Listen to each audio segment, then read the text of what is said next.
Nenek-nenek pemilik warung ini berpesan sama si Aldo, pacarnya Wawa, "Mas, nanti kalau misalnya kalian dapat gangguan gaib apapun bentuknya, pulangnya lewat gerbang sini ya Mas ya. Makhluk halus nggak akan bisa ngikutin kalian, soalnya gerbang ini tuh udah dikasih palang." Hai, wassalamualaikum warahmatullahi wabarakatuh. Terima kasih sudah klik video ini. Di malam Jumat ini aku datang lagi ke kalian untuk membawakan kisah horor Wawa part 295. Nah, by the way, dari semua tempat yang sering dikaitkan sama hal mistis nih Wak ya, menurut kalian tempat mana yang paling serem? Kuburan kah? Rumah kosong kah? Rumah sakit kah? Atau malah gunung nih? Untuk sebagian orang mungkin menganggap kalau gunung ini adalah tempat yang paling mistis, Wak. Anginnya tuh beda, sunyinya beda, dan yang paling bikin merinding, suasananya itu bisa berubah dalam sekejap mata gitu loh, Wak. Dari yang awalnya damai-damai aja tiba-tiba bisa jadi berubah mencekam gitu. Kalian pada setuju nggak? Nah, kisah yang akan aku ceritakan ini, Wak, adalah pengalaman horor Wawa kita pada saat mendaki Gunung Rinjani. Gunung Rinjani memang terkenal indah dan juga sering menjadi tujuan favorit bagi banyak pendaki, Wak. Tapi di balik keindahannya, Rinjani ini juga menyimpan sisi lain yang tidak semua orang bisa lihat menurut si Wawa ini. Kisah horor ini sebenarnya sudah pernah aku bawain di live YouTube beberapa bulan yang lalu, tapi kali ini aku akan menceritakan ulang karena mungkin ada sebagian Wawa di sini yang belum dengar kisahnya, dan juga memang ada banyak sekali Wawa yang udah dengar di live aku tapi minta dinaikin juga di YouTube karena katanya wangi nat wangi gitu. Wangi. Jadi di sini aku dan tim sudah menyusun alurnya dengan lebih rapi lagi dan sudah siap untuk dibawakan ke kalian. Kira-kira apa saja yang dialami sama Wawa dan juga teman-temannya selama pendakian di Gunung Rinjani ini? Tanpa berlama-lama kita langsung masuk aja ke ceritanya. Check it out. Sedikit informasi, Tumblr Daily Sun sudah restock. Kalau mau atau mau lihat-lihat dulu boleh langsung klik aja di sini. Mantap.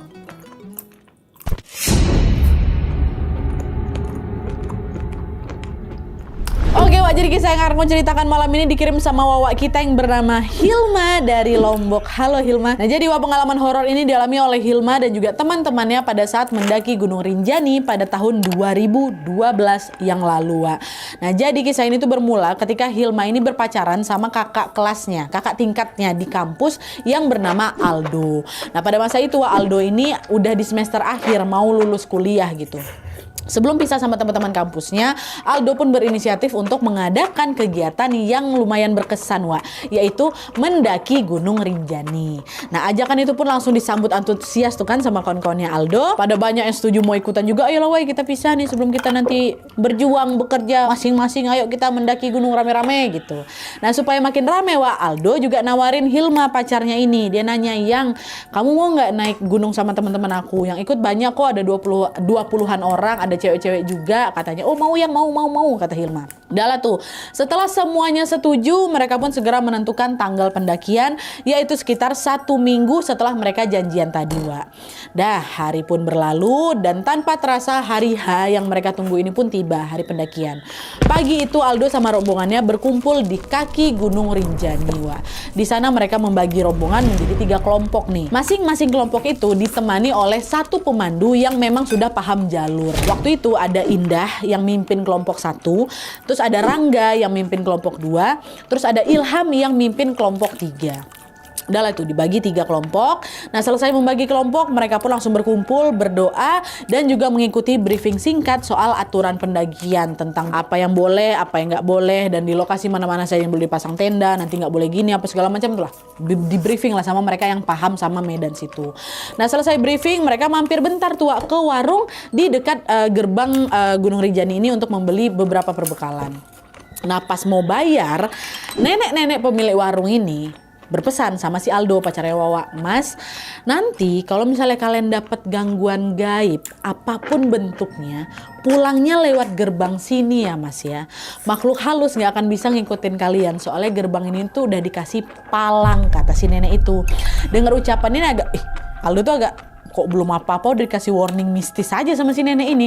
Cuman di situ Aldo ngangguk aja, "Oh iya Nek, baik, makasih nasihatnya ya," kata dia.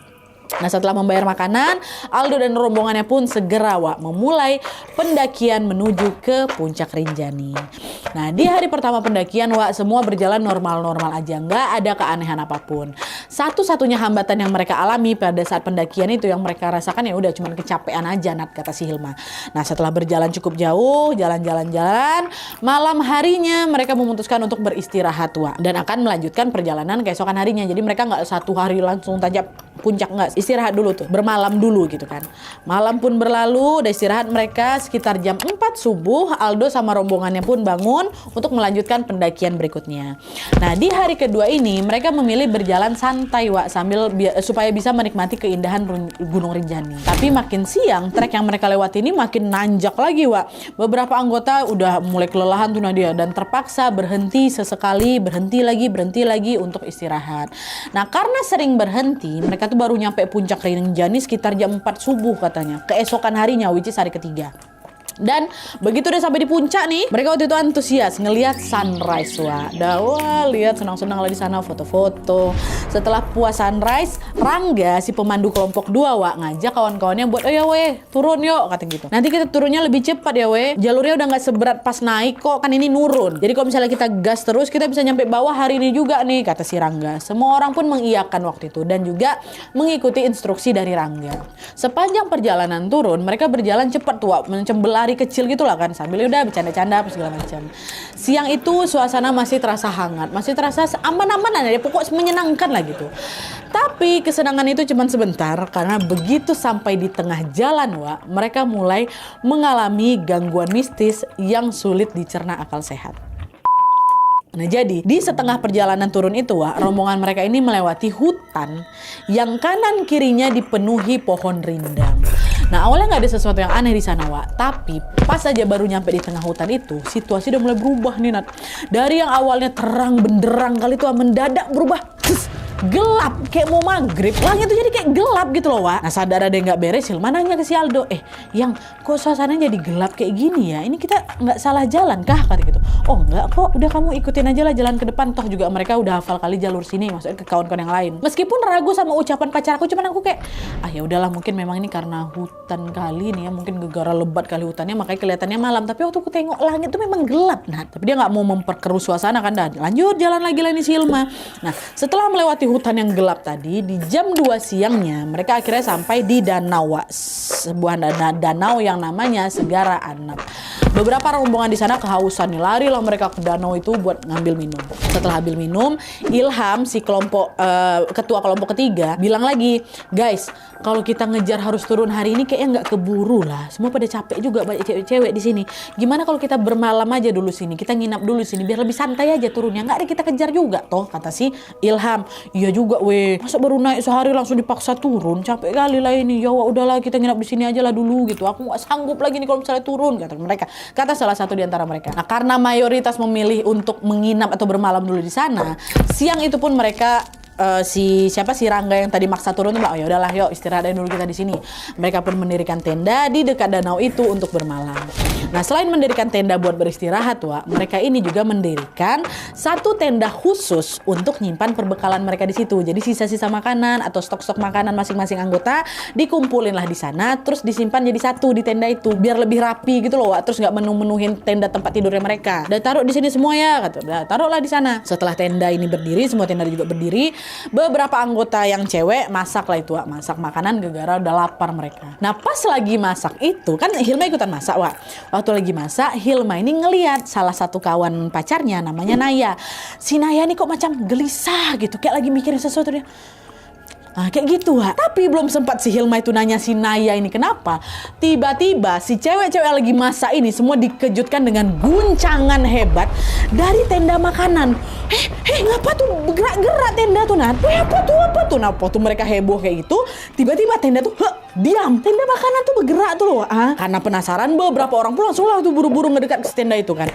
Dan pas nyampe ke tenda, Wak, tenda makanan itu, mereka kembali dibuat kaget lagi karena tenda tuh udah robek, Nat. Udah robek dan semua makanan tuh udah berserakan di tenda tuh.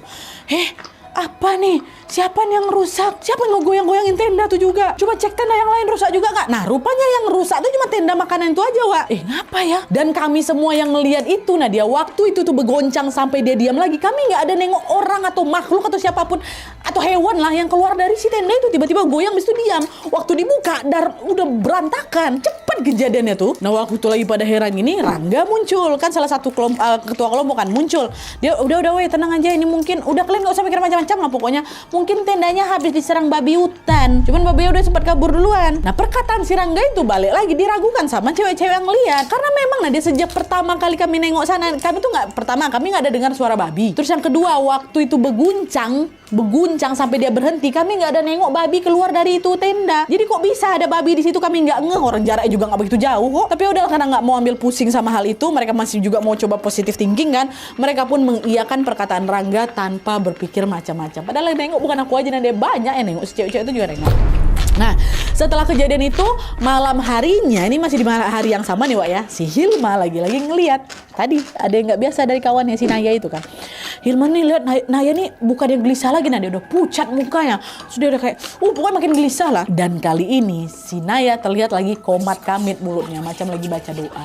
Dan yang ngeh bukan cuma si Hilma aja Wak, tapi ada juga beberapa kawan cewek lainnya ngeh juga si Naya kayak gitu. Akhirnya datangnya lah sama mereka, Naya, kok kenapa? Apa gelisah kayak gitu? Katanya. Iya nih. Ngapa? Perasaan aku nggak enak. Oh iya, nggak enak kenapa? Apa nih?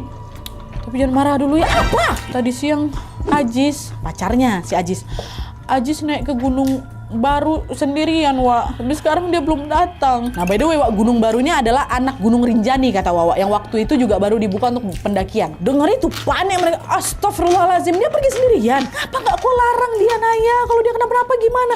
Orangnya juga, oh iya ya, mana si Ajis? Baru mungkin karena keramaian waktu itu mereka kan Wak. Nggak ngeh nih kalau Ajis nggak ada di situ. Iya weh, maaf aku udah ngelarang sampai berantem pun kami, tapi dia tetap nekat. Nah nggak lama Indah, si pemandu kelompok 1, langsung lah kan dia tahu tuh info ini. So lapor lah ke kawan-kawan lain, termasuk kawan-kawan cowok. Weh Ajis pergi sendirian ke Gunung Baru katanya. Kesal lah orang-orang ini Wak. Sama kayak Indah sama kawan-kawan yang cewek yang lain, mereka juga nyalahin Naya gara-gara nggak cegah si Ajis. Kok kalau nggak bisa cegah sendiri kan kok bisa panggil kita? Waduh, kalau memang si Ajis pergi sendiri nggak akan pergi juga nya, dia pokoknya disalahin lo si Naya di situ. Nah di tengah ketegangan itu si Aldo pacarnya Wak langsung bilang, ya udahlah weh, ngapa pula kalian ribut? Sekarang nih masalahnya Ajis tuh belum balik. Kita harus nyusul dia. Aku mau nyari dia. Siapa yang mau ikut aku katanya. Nah setelah bilang kayak gitu, ternyata adalah beberapa cowok angkat tangan tuh Nadia. Terkumpul lah 6 orang yang bersedia untuk mencari Ajis. Aku ikut, ada 6 orang. 6 orang itu Aldo, si Rangga, Ilham, sama ketiga kawan lainnya. Udah lah tuh bersiap lah mereka. Nah setelah bersiap, mereka pun segera berangkat Wak untuk mencari Ajis. Jalanlah ini kan ke Gunung Baru. Tapi pas memasuki hutan lebat Wak, di situ mereka berenam udah ngerasa hawanya udah nggak enak. Selain hawanya berubah, senter mereka itu ternyata nggak cukup terang untuk menerangi jalur yang gelap kali itu. Akhirnya mereka terpaksa jalan pelan-pelan tuh Wak, sambil meraba-raba di kegelapan ya kan. Nah di tengah ketegangan itu si Aldo berusaha untuk mencarikan suasana. Dia bilang, udahlah guys, santai aja. Aku tahu kalian lagi takut semua kan. Udah, tetap fokus, lihat aja ke depan. Insya Allah nggak ada apa-apa kok katanya. Nah selain menenangkan, Aldo ini juga sesekali ada ngajak bercanda lah gitu Wak, supaya kawan-kawannya nggak terlalu tegang gitu kan. Udah jalan mau nyari Ajis nih. Tapi setelah suasana udah mulai cair nih Wak ya, mereka justru kembali dibuat kaget dengan sesuatu yang tidak biasa. Jadi setelah menempuh perjalanan di hutan yang gelap itu, akhirnya mereka sampai Wak di persimpangan jalur. Nah pas berada di persimpangan jalur itu, tiba-tiba ada bayangan putih Wak yang lari-larian dari kejauhan di depan mereka, di depan. Lari-lari si bayangan putih itu. Selain bayangan putih Wak, mereka juga mendengar ada suara orang bernapas ngos-ngosan ya kan. Nah karena penasaran, Aldo nanya, guys, tengok kalian bayangan depan kita tuh. Iya weh, kami lihat. Dan sebelum pertanyaan itu terjawab Wak, tiba-tiba nih bayangan di depan itu kelihatan makin dekat. Dan terlihat jelas kalau sosok bayangan itu adalah sesosok yang berbaju putih yang sedang ngacung-ngacungin balok kayu Wak. Panik lah mereka. Apa tuh? Berlari ke belakang, langsung berlari nih, berenam berlari, dikejar sampai sosok itu, tapi dari depan Wak. Mereka berlari, sosok belakang itu masih ngejar juga. Wow, waktu ditengok, Ajis rupanya. Ajis itu Wak. Kon mereka cari itu ada di situ yang lagi ngejar mereka itu. Dan anehnya di situ Wak, Ajis tuh kondisi betul-betul menyedihkan. Bajunya compang-camping, rambutnya acak-acakan, wajahnya pucat. Astagfirullahaladzim, Ajis, kau nih dari mana kau? Kami nyusulin kau lo ke sini. Aduh bentar, tunggu bentar Wak. Tuh, aku baru berantem sama babi hutan. Wak, senter aku hilang. Untung aku nemuin cahaya senter kalian. Oh alah, itulah kau, janganlah kau pergi tanpa pamit kayak gini. Untung ketemu kau, Wak. Kalau nggak habis kau di sini gitu. Aduh nggak tahu lagi. Tolong bantu, aku nggak kuat. Kau kasih Ajis itu rupanya kan, Wak. Nah, nengok Ajis kepayan kayak gini, mereka lalu memberinya sebotol minum supaya si Ajisnya agak tenang ya kan. Dan setelah Ajis ini udah agak tenang, Wak, mereka pun langsung memboyong Ajis balik ke tenda. Nyampe di tenda, mereka bertujuh lah ini kan sama si Ajis, langsung disambut sama rombongan dengan raut wajah yang lega. Aluh pula, aduh akhirnya ketemu kok Jis dari mana kok, apalagi nengok si Ajis kayak gitu kan, makin panik lagi mereka. Udah ditenangin si Ajis, diganti bajunya, diistirahatkan bentar, di situ langsung disemprot sama si Indah, Wak. Jis, kau lain kali jangan sok-sok ngide pergi-pergi sendirian lah. Kalau kau yang hilang, kita juga yang susah. Apa salahnya kau bilang sama kita? Pun kalau misalnya kau mau ke Gunung Baru, kau bilang sama kita, siapa tahu kita juga mau ikut nemenin kau. Jangan egois kayak gini lah, Jis. Diomelin gak cuma sama Indah ya, sama Rangga ya, sama Aldo ya, kok diomelin lah si Ajis itu. Ajis menunduk aja minta maaf. Iya weh, aku minta maaf ya. Gak lagi-lagi aku kayak gini, penasaran aku soalnya udah nyampe sini masa gak Gunung Baru, kan bisa kalau aku kayak gitu lah. Udah minta maaf dia. Situasi pun udah mulai agak tenang nih, agak membaik. Mereka pun balik lah itu ke tenda masing-masing untuk tidur sampai pagi tiba. Keesokan harinya sekitar jam 7, Wak, rombongan itu kembali lagi melanjutkan perjalanan untuk turun. Tapi gara-gara mungkin masih kesal sama kejadian si Ajis malam ya kan, Wak, nggak ada satu orang pun yang mau sekelompok sama si Ajis, Wak, sama Ajis sama Naya, nggak ada yang mau. Jadi mereka waktu itu kepecah lagi jadi 5 kelompok, kan awalnya 3 nih. Jadi 5, 1, 2, 3 masih dipandu sama yang 3 pemandu tadi. Terus ada lagi muncul kelompok keempat nih, si Aldo pacarnya Wawa, Hilma, Rahmat sama Serena. Terus yang di kelompok kelima barulah itu si Naya sama si Ajis, Wak, jalan berdua. Tapi kelompok ini nggak yang berpisah-pisah kali sih, cuman berkelompok-kelompok gitulah jalan. Mereka berdua ditinggalin. Bukan ditinggalin sih. Jadi posisinya 1, 2, 3, 5, 4. Kelompok aku yang terakhir, kata si Aldo. Dah, selesai membagi kelompok, mereka pun kembali melanjutkan perjalanan turun. Nah, setelah beberapa jam berjalan, Wak, Ajis waktu itu bilang, guys, boleh berhenti dulu nggak? Perut aku sakit kali nih, aku nggak sanggup jalan gitu kan.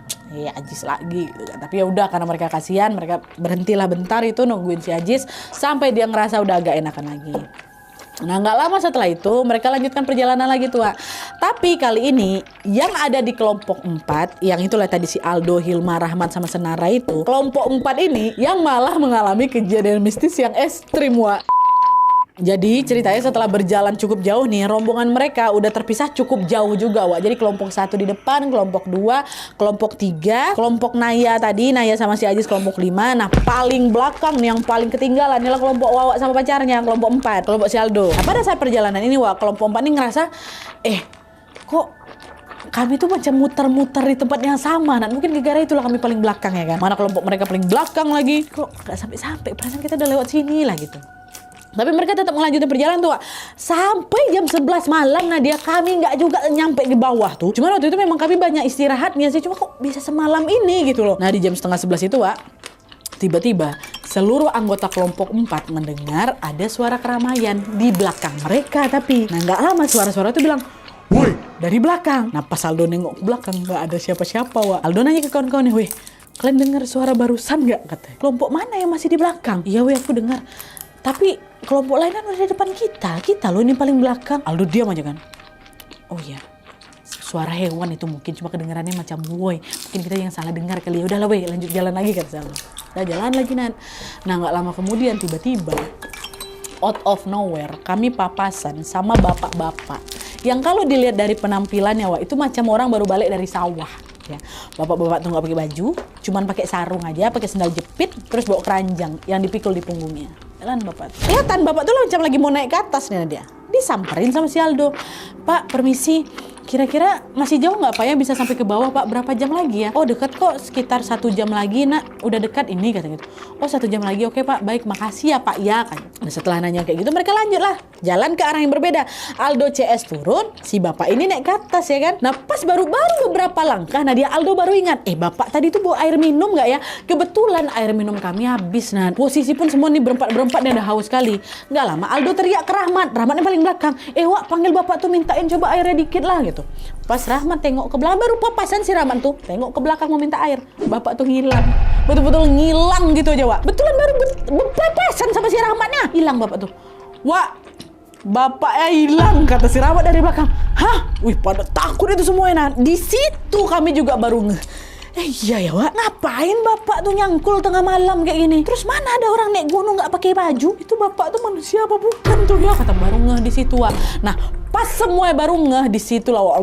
Wah tuh udah baru berlari mereka ke bawah itu kan, makin berlari. Nah setelah berlari cukup jauh mereka Wak tiba-tiba belum selesai. Tiba-tiba ngelihat ada samar-samar sorot senter dari depan mereka. Selain cahaya mereka juga dengar ada suara beberapa orang lagi ketawa-ketawa lagi ngobrol gitu. Di situ kami langsung mikir, oh alhamdulillah kita udah nggak ketinggalan lagi. Itu pasti suara kelompok depan tuh gitu kan. Udah langsung lo berlari tuh mereka Wak, ngikutin asal cahaya tuh mau gabung lagi tuh. Tapi makin mereka berlari, Wak, makin mereka berlari, suasana yang mereka cari itu makin nggak ketemu. Makin lama makin hilang. Dan pas sudah capek lari-larian, barulah mereka sadar. Ternyata mereka muter-muter lagi di tempat yang sama. Jadi bisa dibilang dari kami berlari itu kami stuck di situ aja, Nat. Ini nggak beres nih, Wak. Tuh suara tuh udah hilang. Kita juga ngapa masih di sini juga gitu kan.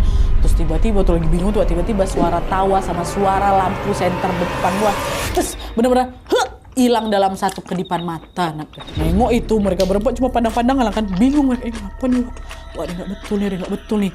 Nah sadar ada nggak beres, si Aldo bilang lagi, udah guys kita berhenti dulu, doa kita dulu.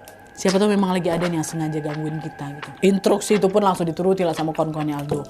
Mereka duduk melingkar nih Wak, melingkar kami Nat, sambil berdoa memohon pertolongan Tuhan. Tuhan tolong kami, Tuhan selamatkan kami segala macam. Nah setelah berdoa udah agak tenang nih, mereka memutuskan untuk jalan lagi. Gak berselang lama kemudian Aldo CS ketemu Wak sama kelompok 3, kelompok yang diketuai sama Ilham. Lega lah, ketemu Ilham di depan gitu kan, akhirnya barengan juga kita, katakan, oh ya Wak, Ilham, aduh maaf ya kami telat, akhirnya ketemu kita ya, aduh aku udah hopeless, udah kayak gitu lah Wak, ngobrol nih siapa ini si Aldo ke si Ilham. Waktu dia ngomong kayak itu hening, gak ada respon apapun dari Ilham dan juga kawan-kawan yang lainnya. Apa anak nih? Disenggol sama si Aldo kan, woi kata gitu, disenggol tangannya. Pas tangan mereka bersentuhan Wak, Aldo baru, apa ya?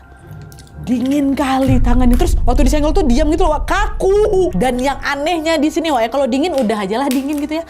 Waktu tangannya ini bersentuhan sama tangannya si Ilham Wak, tiba-tiba saking dinginnya mungkin tangannya Aldo ikutan macam beku, macam kesemutan, macam tangan kalian dimasukin freezer lama-lama. Itu yang dirasain. Ngapa nih gak bisa digerakkan tangan setelah nyentuh si Ilham itu? Belum sempat mencerna keanehan itu, Aldo tiba-tiba terperangah ketika dia dikejutkan dengan kemunculan sosok pocong yang badannya hitam, kain kafannya kusam, dia lagi goyang-goyang. Tapi dengan posisi tali pocongnya nggak terikat, jadi tali pocongnya setengah. Astagfirullahaladzim. Dan sosok itu melotot ke arah si Aldo dan juga anak-anak lainnya. Hilma lihat. Astagfirullah. Kami berempat di Noi. Ilham itu berubah jadi pocong itu. Wah, astagfirullah. Mereka pejamin mata mereka. Ya Allah, astagfirullahaladzim. Dan untungnya, aduh ya Allah, merinding sampai ke kaki-kaki. Gak lama setelah itu sosok pocong ini pun langsung menghilang dan badan mereka bisa digerakkan lagi. Astagfirullah. Ya Allah. Wah, tapi walaupun udah hilang, ya bukan berarti gangguannya berhenti di situ aja. Wah, enggak. Kenapa? Karena nggak berselang lama kemudian ada kejadian mistis yang menimpa salah satu teman mereka yang namanya Senara. Nah di sini gongnya nih Wak ya. Jadi setelah melihat penampakan pocong itu Wak, Aldo sama kawan-kawan kan lemas sekali semua kan, shock kali semua itu kan. Nah di tengah keheningan dan kesyokannya mereka itu tiba-tiba Senara teriak, wah gitu. Waktu ditengok Senara matanya putih semua, nah dia teriak matanya putih dan langsung berlari Wak, dia menuju ke atas gunung. Dan pas lagi lari itu tiba-tiba dia noleh ke arah siapa ini, ke arah si Hilma CS. Aku mau pulang, jangan larang aku mau pulang. Lari lagi, lari lagi dia ke atas. Nah di situ langsung kami Senara kesurupan, berempat satu kesurupan lagi kayak itu. Abis nengok pocong pula kami, salah satu kawan kami khawatir jadi makin parah, mereka pun langsung lah narik si Senara ya kan, supaya turun jangan kau naik, ada apa gitu. Dibaca langsung ayat kursi sama mereka kan. Nah pas baru sampai pertengahan ayat Wak, Senara langsung pingsan. Tapi untungnya nih Wak ya, nggak lama setelah si Senara itu pingsan, rombongan yang lain berhasil nemuin kelompok Aldo. Mereka mungkin dengar suara teriak apa kayak gimana lah, mereka berhasil Wak naik lagi ke atas, nemuin si Aldo dan kawan-kawan ini. Akhirnya berkumpul lagi tuh lah, sekitar yang ber-20 itulah. Nah pas tahu kalau si Senara ini pingsan, cowok-cowok pun langsung Wak nyoba gendong si Senara sama-sama nih. Udah weh, turunin ke bawah dulu, jangan di sini kita stuck. Tapi anehnya waktu diangkat dia berat kali Senara tuh, berat. 2-3 orang nggak mampu ngangkat si Senara itu, akhirnya di 10 orang ngangkat Senara Wak. Jadi dipapah gitu Senara, saking beratnya. Udah turun. Setelah susah payah turun, akhirnya mereka sampailah itu Wak di bawah kan, dan sampai di pintu gerbangnya Rinjani. Dan pas mau ngelewatin gerbang itu, Senara tiba-tiba terbangun Wak. Dia terbangun, dia loncat dari gendongan kawan-kawannya, berlari lagi naik ke atas gunung. Ngeliat Senara kabur, dikejar lagi sama mereka ya kan, ditangkap lagi. Turun, jangan, kau ngapain kau naik ke atas? Dan lagi-lagi waktu mau ngelewatin gerbang, teriak lagi Senara, naik lagi dari ke atas, dikejar lagi, ditarik pukul kayak gitu Wak. Jadi Senara ini macam nggak mau diajak pulang gitu loh. Nah lagi heboh kayak gitu, tiba-tiba nenek penjual warung kemarin muncul itu. Dia tengok Senara, macam udah tahu sesuatu lah ini pasti si nenek ini kan. Terus tiba-tiba nenek tuh ngomong, kalau kalian pengen anak ini pulang, nyalakan api setinggi badan dia. Sosok yang ngerasukin dia nggak akan berani ngapa-ngapain lagi kalau ketemu api itu katanya. Nah, dengar saran-saran itu, untunglah kami ramean karena Aldo sama kawan-kawannya pun langsung menyalakan api betul-betul setinggi badannya Senara. Disiapin sama mereka.